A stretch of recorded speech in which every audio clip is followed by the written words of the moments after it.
hypnotized. What's up is down, what's left is right. Chasing stars and holding you. I can't see the end, but we'll see it through.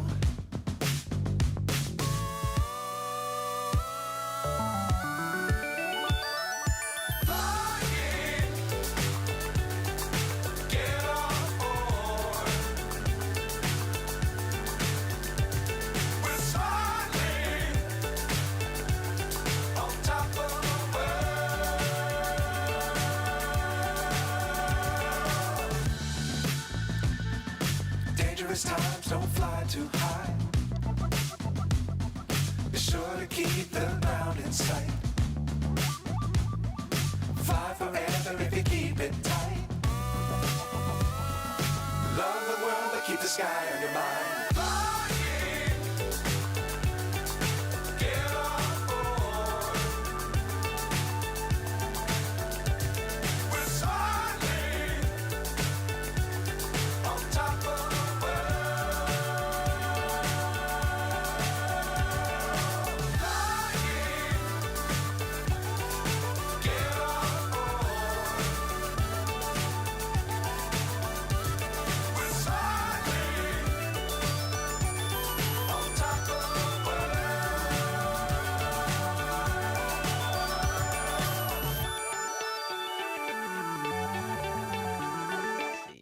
Click that button, then I think YouTube will start seeing us live any second now. So, hello everybody. Welcome to another FPV Freedom Coalition community meeting. Josh is not able to be with us tonight, so we're going to do the best we can without him. And I think we'll just jump right into the big news of tonight with Dave. I hear you have something to announce.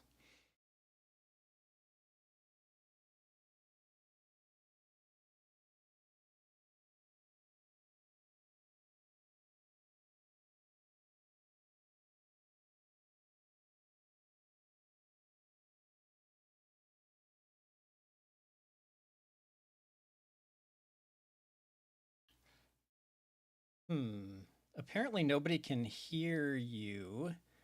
So am I doing something? Oh, you know what? I bet I have to change the audio so that people can hear you because it's just going to my headphones instead of out to multi. Yeah, nobody can hear anybody except me, I would bet. All right, I want to change my speakers. Go to this multi-output device. If I hit this, I bet they can hear it. And they were saying, yeah, we can hear Dan. So if anybody could let me know if they can hear me now, or actually, we're going to need somebody else to talk. Right. How about this? This is Dave. Can you hear me now? And then we have to wait about 30 seconds before YouTube chat catches up again. Okay. Somehow, yeah, that's a bummer. I had that wrong, but okay. Morton's letting us know that he can hear us. All right, let's start this all over again. Hello, everybody. Welcome to our FPV Freedom Coalition community meeting. Josh is unavailable tonight, but we've got Blunty and Alex and Dave. And Dave has an announcement that he would like to share right off the bat. Great. Thank you, Dan. Yesterday, I was announced as appointed as the interim CEO of Flite Test. And this is a combination of my business background along with the team at Flite Test, which brings years of experience and great vision and great model airplane building, as well as a growing drone capabilities, as well as quite a good STEM program, and of course a very large YouTube channel. So happy to be running that. And Flite Test works for an organization called Lauren International. So it says I'm now officially no longer retired. So it's looking forward to this, and I'll keep you posted. I wanted to make sure we mention this so that I'm completely transparent. Obviously, one of the things now reporting to me is FTCA. So we'll make sure that we'll be very clear on how we're handling the relationship between Flite Test, FTCA, and FPVFC. Yeah, so how does that work running two community-based Two organizations? CBOs. What is the Well, FAA going to think of that? yeah, it's a good question, and we've talked about it from a perspective of that it makes sense to us at this point to keep them separate because the FTCA is focused on newcomers and primarily fixed wing model airplane enthusiasts, and our focus, of course, is FPV, both wing as well as drones. And so a slightly different community base, and I think good to have representation separately for the moment. Sounds good. There are congratulations in the YouTube chat for you from Thank you. a few people. And Alex is saying happy unretirement. Do you get cake for that like you usually do with the retirement party? Donuts. Donuts? Well, let's see. Does anybody have any other questions related to Dave's unretirement? I guess we kind of talked about it a little bit earlier, but so I'm guessing none of us have any special questions, but does the chat? I'm not seeing anything so far. Great. And I guess if that's the case, then we should move on to our tiny handful of news stories that we've got. And I'll see if I can share my screen so everybody can see it. Pick the right window. Now I should be presenting. There we go. And I should bring up my notes so I know what I'm talking about. So the first article that I had here that you probably all already know about if you're big fans of Betaflight is that Betaflight this week released version 4.4.3, which is a relatively minor update. But the reason it stands out to me is that this is the version that includes the fixes so that remote ID modules that use GPS to pass through via MSP to Betaflight can actually work, and that GPS data will get into Betaflight. You don't have to use a nightly or Zulu build anymore. You can just flash Betaflight 4.4.3 and it'll start working. And then there's also, like you can see here, there's a bunch of other fixes that are probably really important to the people who have experienced those bugs or have the hardware that looks like there were fixes for. I don't know if any of you have any more to say about Betaflight 4.4.3, or if, Blunty, if you're an expert on this already. Dave, were you? I'm not sure. I'm hoping that there's a. I don't see it directly in there, but it may be one of the D-shot things because currently in 4.4.2 the motor redirection thing doesn't work properly. So hopefully that's fixed. Okay. Agreed. Yeah, I was just going to say the Betaflight dev's name is right there in front of us. Steve Evans. He's the individual who did the work behind this MSP work, which enabled the FT Easy ID, the broadcast module that we've been working on, to work. And so we are ever so grateful to Steve, real gentleman, and his work was very quick and accurate, and allowed us to provide a broadcast remote ID module that provides GPS coordinates to the flight controller. Yeah, and let's see. Morton's asking other questions about Betaflight 4.4.3 in the YouTube chat, asking if by chance it fixed a SpeedyB F405 version 3. He didn't see it in a cursory search. I'm not sure exactly which bug he's talking about there, but if it's not listed directly on the fixes, I'm guessing maybe it's not something fixed by this particular update.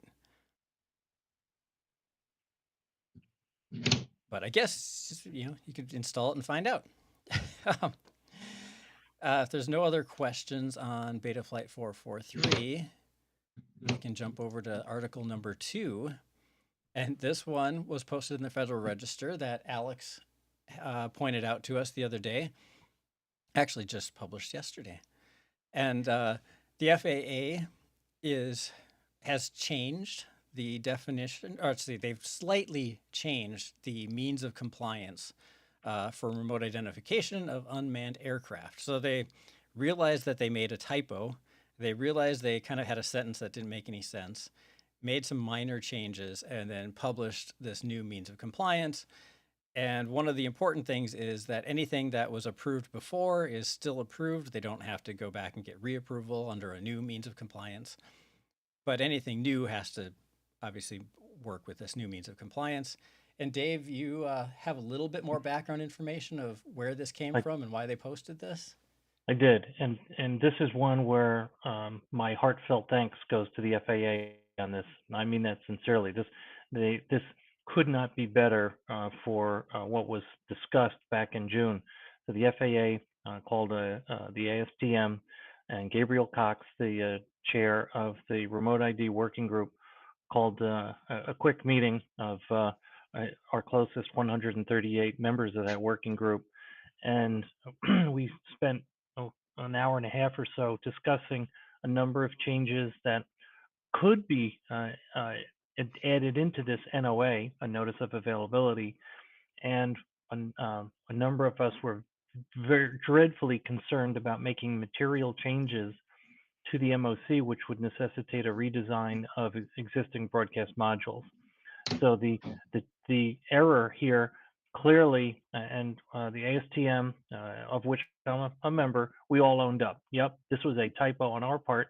And as you can read in this document, the FAA takes ownership because they've approved this mock, and so they did not. There's no finger pointing in the PDF. So that's gracious of them. But what I'm really grateful about is that the FAA took the path to change the error, and that's it. They did not take advantage of this NOA to throw in a number of changes, which would have necessitated us altering all of the broadcast modules that were out there in production. Yeah, that definitely would be a fear that they would take this opportunity to just sneak in some extra things that they wish they had done the first time around. Yes, I guess very glad that they did not choose to do that. agreed. All right, I guess that will bring us to another article, also discovered by Alex, also on the Federal Register. And this one is that the FAA is proposing a change in the definition of aeronautical activities. And it sounds like that currently the definition of aeronautical activity, I guess I didn't know this, didn't include unmanned aircraft, but they would like it to also include unmanned aircraft, advanced air mobility, or AAM, and commercial space launch or reentry vehicles. It sounds like this is important because airports that accept federal grants are obligated to maintain the airport for public aviation use. And so if public aviation use is aeronautical activity means drone flights. I don't know, I guess this sort of seems strange to me because normally you can't fly at an airport anyway. But I'm guessing this could have some impacts on airports and flying drones and things like that if they change this definition. I don't know if Dave or Alex or So Dusty. Go ahead, Al. if you scroll to the very last paragraph of this, it states that model rockets, model aircraft, which they use model aircraft when the FAA has retired that term, and recreational UAS are not aeronautical activities, but which implies commercial UAS is an aeronautical activity. Okay. Oh my goodness. I did not catch that. I skipped the very bottom of this, I guess. Good catch. Wait, you didn't Alex. read the entire thing? I thought this was all I thought just. that was their You're homework. bad. I did read. You're bad, I thought I Alex. did. Gosh, I guess I thought down at the bottom was just what the legal stuff that you don't care about. Important boilerplate. Wow. That's gotta be. Yeah, I think we see an opportunity for another retraction on a typographical error. They can't mean that. Well, this But one is hey, It says certain unmanned aircraft systems would be aeronautical activities. and this one is a notice, and they're asking for public comment. So if we Correct. have comments to get in by December, I want to say this one said December 15th somewhere. Well, we might want to double check Yes. because if making UAS an aeronautical activity, could that be a bad thing for us too? Definitely seems interesting. It does seem like it could have more far-reaching impacts than at first glance. I think the question like immediately comes up for me is like when you hear AAM and then you hear recreational excluded, right? Those two things to me clue in that, oh, there's a commercial interest in this moving forward. So then the question is, what is the benefit slash detriment to that commercial entity? And do we want to be a part of that slash jump out of that if we can? You know what I mean? I'm Yeah, guessing to an to AAM me, part of operator this, wants to be able to land at any publicly funded airport. well, to me, part of this, there's been quite a number of community complaints around SpaceX, and Yeah. lots of claims that they violated, they didn't wait for the FAA approval, and so this could be cleaning up some of that because they were, close to airports and they had to shut down activity when they launched a number of the spacecraft out of Texas. And so I guess the local people were really upset because these things, the big Falcons are very loud. Yeah. So I mean, it's like, oh, it's more than a Harley going by up front. It's your house shaking at the foundations. So Yeah, I'm just I curious think to know, like, they're lumping us under a term aeronautical activity. So yeah, I think it's just like where is that term been used, and then also where is it planning to be used, and is it yeah, like for a benefit or not, right? Like, yeah, is it to accept things or create new rules for those things, or is it to actually mm-hmm, like, yeah, mm-hmm, And yeah. definitely they're Homework, being careful homework to do. not to give recreational operators any more privileges. I'm guessing is why that's down there at the bottom. Yep. Okay, Okay. well, we'll have to see if we want to give any comments to FAA on that one in the next month. Mm-hmm. Yeah, a little bit of research there. And one more article here, and this one also thanks to Alex. He was on the job of getting news stories this week. And this They're is all in this my is in feed. your this is Yeah, in right your in his backyard, backyard. right? Apparently, Yeah. this was actually happened a few years ago, but somebody is suing the company who does hot air balloon flights because they say they violated their airspace, and they not only that, but they lump in other things as well. They say that they don't want, or they're asking in this lawsuit that they ban all manned and unmanned aircraft flights, or they're asking them to be stopped as part of this. And this gets into that whole thing about how much airspace do you own over your private property. This balloon took off from private land where they had permission. It flew over somebody's property and then landed in somebody else's private property where they had permission to land. And they're being sued for violation of privacy and airspace. As well as noise complaints too. Okay. Do you have anything else to offer about this one, Alex? It just seems like it could set a very scary precedent if this. Yeah, that the main thing is if this couple that's suing wins, it would set a very bad precedent for aviation, and that would affect us in our drone usage because I think most people would consider a hot air balloon much larger than a UAS, and that and if they don't want a hot air and if they don't allow a hot air balloon flying over, why would they want a UAS flying over? Yeah, I found it very interesting that they asked not only that the judge halt hot air balloon flights, but that they halt unmanned aircraft flights as well. Mhm. But yeah, so this started a couple of years ago, but it's finally going to trial, I guess. Apparently, is what the main Yeah, part of this I is. believe it's yes. The lawsuit was filed in 2021, and I think it's going to have a trial in January after having been rescheduled twice before. Sounds like it's been a very lengthy process to get to where it's at. Yes. And then they go on and talk about how airspace is regulated by the FAA and aircraft, including hot air balloons, have to follow certain rules. Minimum Yeah. flight altitudes of 500 feet, except for takeoff and landing, Sure. which is where this falls under. Yeah, and this federal preemption. This is similar to the New York State Assembly planned proposed legislation that we talked about 2 weeks ago. No new news on that topic. So work to be done there.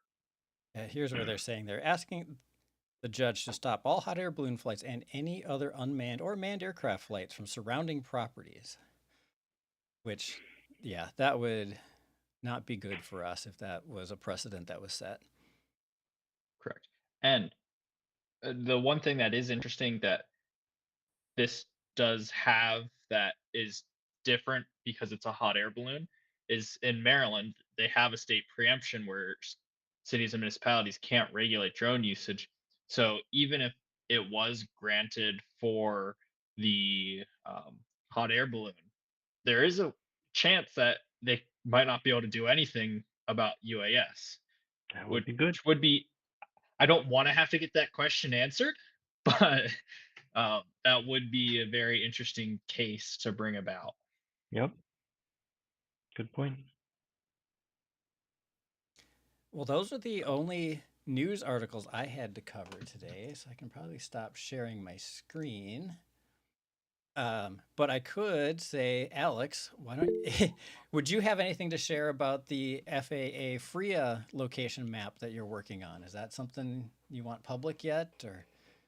Um, so I'm working on putting together a map of FRIAs for my for one of my class projects for a GIS class, and hopefully um, I'll have the assignment is due on December 1st, so ideally I'll have it done by then. And But have you noticed anything so far in your research on where FRIAs are located? so there's a lot of clusters of FRIAs around larger cities. So and you'll find some FRIAs that are probably within a mile of each other, which is surprising with FRIAs not being able to be right next to each other. Yeah, we Um, thought they were going to use that as one of the qualifications or one of the reasons to reject a FRIA, right? It's like, oh, well, there's another one mhm. right down the road. Why don't you just go there? But it does appear that there are some that are pretty close to each other that have both been approved as FRIAs. Um, I and that's mainly with the AMA data. Um, and but I'm not finished looking through all the data. I don't have a good enough analysis of it yet. I'll have actual numbers later. So And do we have um, any information on when the FAA is actually going to put this data on their UAS facilities map? that's a very good question. It's like that was just something recently learned. But the FAA is now saying that they think it might be January or February when we might get it on the UDDS, which is the 2024. UAS. Yes, UAS data delivery service. I'll believe it when I see it, right? Exactly. That's why I'm doing my map now. It won't include everything, but it'll have a majority of FRIAs on there. Yeah. Sure. Well, and if nothing else, you're learning stuff for your class this way, but you're seeing where they are and you're figuring out the patterns and might even help us. Obviously now we know if there are two FRIAs applications near to each other, we know that that's just not going to be an automatic rejection. We know that those are possible, so that's good. Bits Bites in the chat saying they're going to have to FOIA the full list of FRIAs. That's actually not too bad of an idea. Now, if you But can get them to give I it wish to you you in a commented format that that's useful. earlier, because I'm already about halfway through collecting free information manually. Well, you could still try and see if they get it to you before you're done with it, and if it's in a better format for any reason. But probably not. Let's see. I guess we can go around the room and see if there's anything else. Especially Dave, do you have any updates on the DAC? Not the FAA DAC, but The new new DAC, DAC. Drone Advisory Council. We have another meeting tomorrow, and I'll be presenting some of the work on standard remote ID as a stalking horse or a proposal for the team to continue writing and researching, and we'll be able to as that gels a little bit more, we'll be happy to share that. And in as much as we're in a position of guiding and managing this organization, I think everyone on this new DAC wants to maximize transparency. So we're very interested in feedback and comments.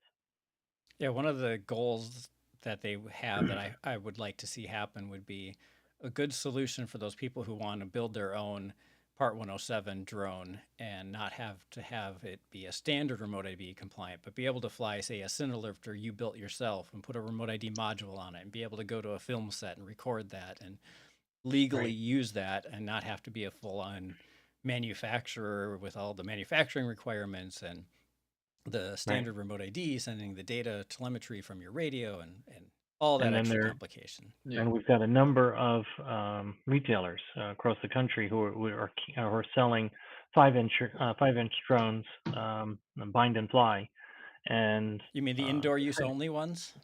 those and others. And it's becoming a material percentage of the drone market. And so that's a category that we really would like to have compliant with a broadcast module. Don't see any reason why not. Sure. Blunty, you have any news or updates for us this week? I put a couple things in, or I put a thing in chat there with a link to it as well. So you have it. Just so people know. See, I clicked on the first one, this showing the Catalyst Machine Works. Yeah, and there's just a link to it on Facebook if you need it. But yeah, Catalyst Machine Okay. Works is hiring people to build drones for $35 an hour with overtime Wow. available. So if you live in Texas near Catalyst Machine Works, or you're trying to go over that direction, cost of living there is not that bad when I looked. So $35 an hour is pretty good to build drones. Yeah. I'm guessing that's not something you can do remotely. Nope. What? No, they just send me the parts. I'll build them, send them back. There you go. Right? Why is this one have a broken arm again, Alex? Or I could just, or they could have a robot that I control from my computer that builds it for me. I just control the robot remotely. Then couldn't you just program the remote robot to do it Hey, for we don't you? have to go that far. I still need that remote job. Anyway, that sounds like a great opportunity for somebody. Hopefully somebody Yeah. out there jumps on that. Yeah, thank you, Bunty. Yep, they're hiring a bunch of people, from what I understand. It's not just a single position. Wow. Yeah, they opened a 16,000 square foot warehouse and they're trying to hire people to build drones. So. Jeez. That's Who's interesting. buying all those drones? I don't know, but Government. CMW, they make big drones. So Mhm. Okay, so it's not necessarily just your So hobbyist they're not making FPV. racing frames anymore. maybe, but I'm pretty sure the CMW stuff is all based on I would imagine a lot of what you're building is Cinelifters and stuff. Welcome, Rob. We are just about at the end of the meeting. It's a short one tonight. Josh isn't here, so we didn't have all of his news articles to go over. But I'm going around the room and asking people if they've got any updates or news stories or anything that they want to share before we're done with the meeting. Gotcha. If you give me 30 seconds, I'll think on it. Yeah, sure. And I Sorry, should I'm also jumping a little late. ask the chat if you guys have any questions out there. Feel free to post them in the chat, and we'll see what we can do about answering them. Yeah, Alex. Hey, Alex, did you mention? Did you brief everybody from our meeting from this evening? Yep, I talked a little bit about the FRIA map update of how that's going to be until January, February. I didn't talk too much of the other stuff because I didn't really remember much of the other stuff. It wasn't as important. Well, Rob, if you remember the other stuff, feel free to share. And what meeting was that again? Drone Pro Fast Team webinar. Yeah, so the drone guys from all around the nation, they had Meehan and Kevin Morris basically on a live, Q&A. Really not a whole lot of updates from that, not a lot of development, still the same problem. Producers, manufacturers have to incorporate standard grid, so we didn't get any clarification on that, so we're kind of where we stand as we've already pushed out to the group prior. Yep. Hence the discussion that we were just having about the new DAC, Drone Advisory Council. That topic that we're working on makes a lot of sense. So we're recommending that the FAA accept broadcast module, and we'll come. That's one of the hypotheses as a proposed recommendation, and we'll solidify this probably with several other recommendations. Yeah, I specifically asked Dave if there had been any exemptions granted for producer, small single producers to use a broadcast rather than standard, and my question went unanswered. Mm-hmm. Hmm. Yep. We will keep at it. Absolutely. Oh, I do have one other piece of news. I don't know how I forgot this, but Joshua Bardwell's coming back. Is it next week, Blunty? He'll be back on live streams of the news again? Yep. After his 6-week Hiatus. not time off, but yeah, hiatus. That's a good word for it. Yep. Yes, sir. Good deal. Um, Looking forward to that. anything else before we call it a night, everybody? I'm good for a half hour I guess early. not. All right. Okay. Great Thank meeting, you, Jared. everybody. We'll see you guys Thank you all for- again in 2 weeks, and thanks everybody for joining us. Great. Thank you for Cool. running the show, Dan. No problem. Thanks, guys.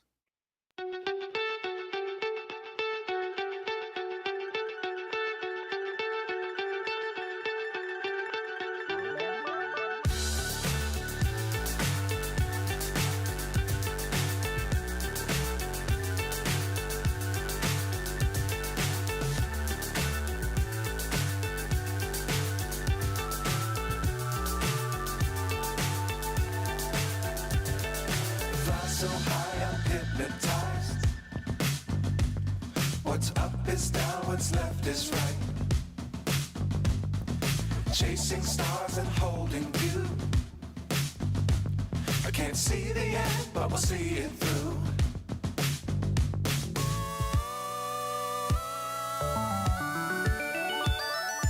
Flying,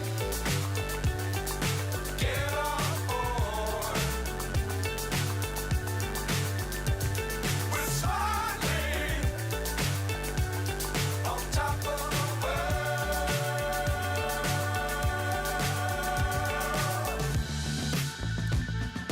Dangerous times, don't fly too high. Be sure to keep the ground in sight.